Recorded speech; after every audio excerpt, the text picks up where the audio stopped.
Hey everyone, Theo here. Today I want to show you how the Gaomon PD1610 pen display works with Android devices. By the way, I have already reviewed this pen display in great detail in a separate video, so do watch that review first before you watch this.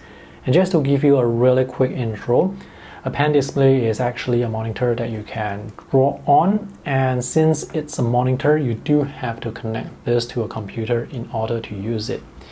Even though this pen display is very thin, it's not a tablet, it's a monitor, and it doesn't have touch support. So right now I have this Android phone connected to the pen display with the USB-C cable.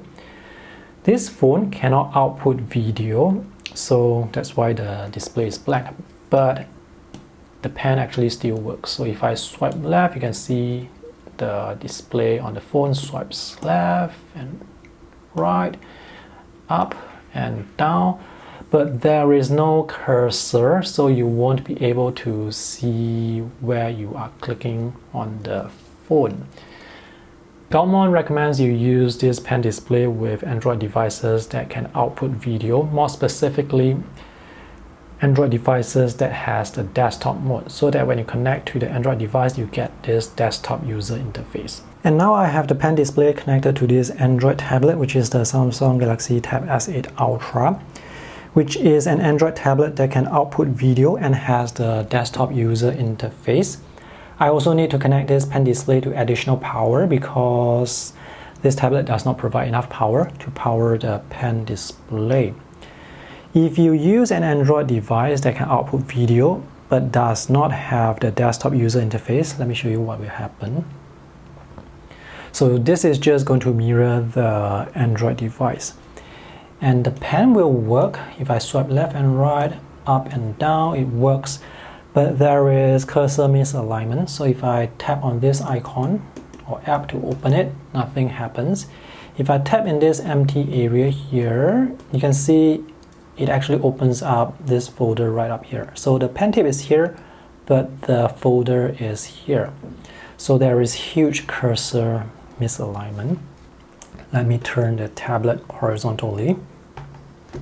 This pen display uses a 16:10 aspect ratio, which is really nice, by the way. So now if I swipe up, you can see the motion actually moves right. If I swipe down, it moves to the left. And if I swipe left, I'm actually doing this swipe. So this pen display is not usable if you are using an Android tablet that does not have the desktop user interface. There is a cursor in the middle of the display. Let me see if I can remove that cursor. I can kind of move the cursor out of the way by turning the Samsung tablet into a touchpad. Anyway, the pen will work. So if I tap on this icon to move it around, you can see the cursor is at where the pen tip is. It's just that this visible cursor doesn't follow the pen tip. So let me open an app to show you the drawing performance. Let's open Concepts. Here I have to double click. There is no finger gesture support, so you will not be able to pan, rotate, zoom in and out with your fingers, and it's quite inconvenient because many of these apps are designed for use with finger gestures. Okay, let's choose this pen.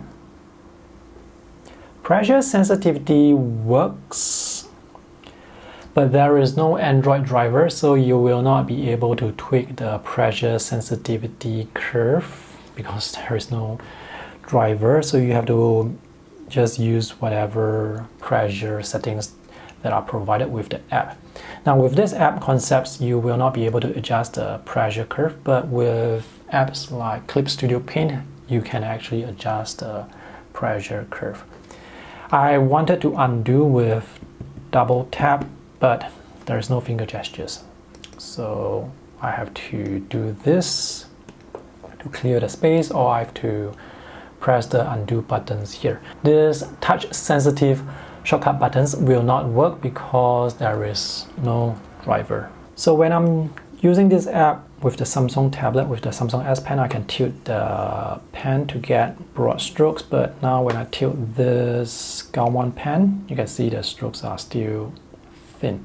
So tilt sensitivity doesn't work. I guess the most inconvenient part about drawing with this pen display with Android OS is it's not easy to move around the canvas without the finger gestures. It's actually quite inconvenient.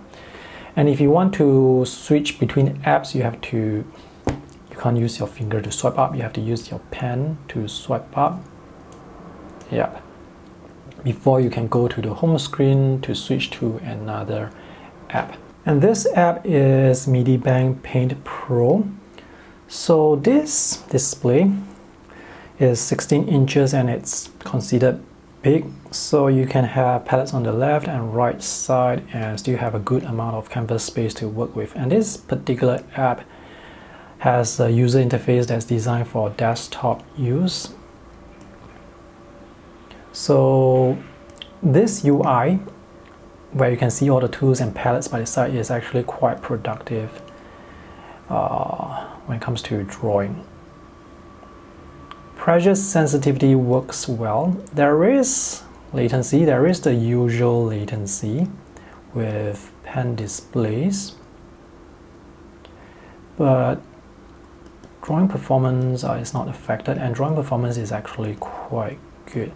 The pen has the usual pressure sensitivity that you get when you are using this with Windows or Mac OS apps.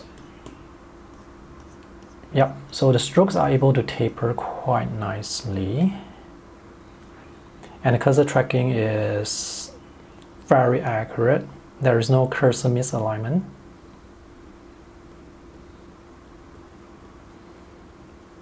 Yep, so I can actually join the lines very smoothly.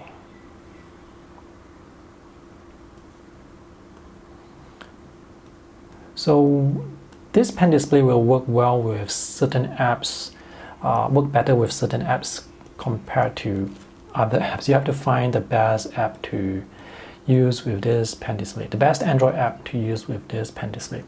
Again, because there is no finger gestures for navigating around, I have to find the shortcuts to move around, to zoom in and out. How can I zoom in and out with this? I have to use the magnifying glass. So I've just spent a few minutes looking into the settings to figure out where's the zoom, and I realized that there is no zoom tool. The zoom tool doesn't work properly. So the alternative to zooming here is to use your tablet, so I can move the cursor onto the canvas and zoom in and out and rotate like this. So it's quite inconvenient to draw halfway and move to the right side to adjust, to use the finger gestures. This combination doesn't make sense because I can already draw on this Samsung tablet with the Samsung S Pen, and this display is quite big, so it's quite enjoyable to draw on this display, so I don't need to draw here when I can already draw here. But if you are using an Android device that is smaller, for example, a phone that is smaller, you can connect your phone to this pen display and get the desktop UI so that you can have a much larger space to work with. Just that there is no finger gestures, so it may be quite inconvenient. Anyway, if you do connect your Android phone, I would put the Android phone on the left side so that I can draw here and use the phone to navigate, to zoom in and out, pan and rotate. So that would be easier compared to having to draw here and use my finger gestures here. Let me show you the Android version of Clip Studio Paint, which has the same feature as the desktop version. So I'm using the Samsung tablet on the left side now, so that it's easier for me to use these finger gestures. Double tap to undo does not work, unfortunately. So if you have to use the shortcut buttons to undo, it's quite inconvenient. So this particular app actually allows you to adjust the pressure curve. It's not easy to read the small text. The reason why the text and the UI elements are so small is because the resolution is 2560 by 1600 and there is no scaling, so this is running at native resolution, which is why the UI elements are kind of small, but still usable. So Clip Studio Paint actually allows you to adjust the pressure curve. Done. So let's draw something. Yep. Lines are able to taper quite nicely. And pressure works, just that tilt does not work. If you have Clip Studio Paint on your desktop computer, I don't see why you will want to use CSP from your Android phone or tablet, because if you use CSP from your desktop computer, you can use the keyboard shortcuts to navigate, to zoom in, out, rotate, pan more easily compared to finger gestures, and all the shortcuts will work. Here I can't even undo with the double tap, so that's very inconvenient. So to conclude, Android support is quite limited because there is no support for finger gestures and there is no driver, so you cannot use the shortcut buttons or tweak the pressure curve, and there is no tilt sensitivity. Anyway, the main selling point for this pen display is actually the 16:10 aspect ratio and the 2.5K resolution, and this works well with Windows and Mac OS, but as you can see, it doesn't work as well with Android OS. Android support right now is just a bonus feature. If the company can get the shortcut buttons to work, maybe assign them to finger gestures like zoom, rotate, pan, undo, redo, adjusting brush size, that would really help a lot.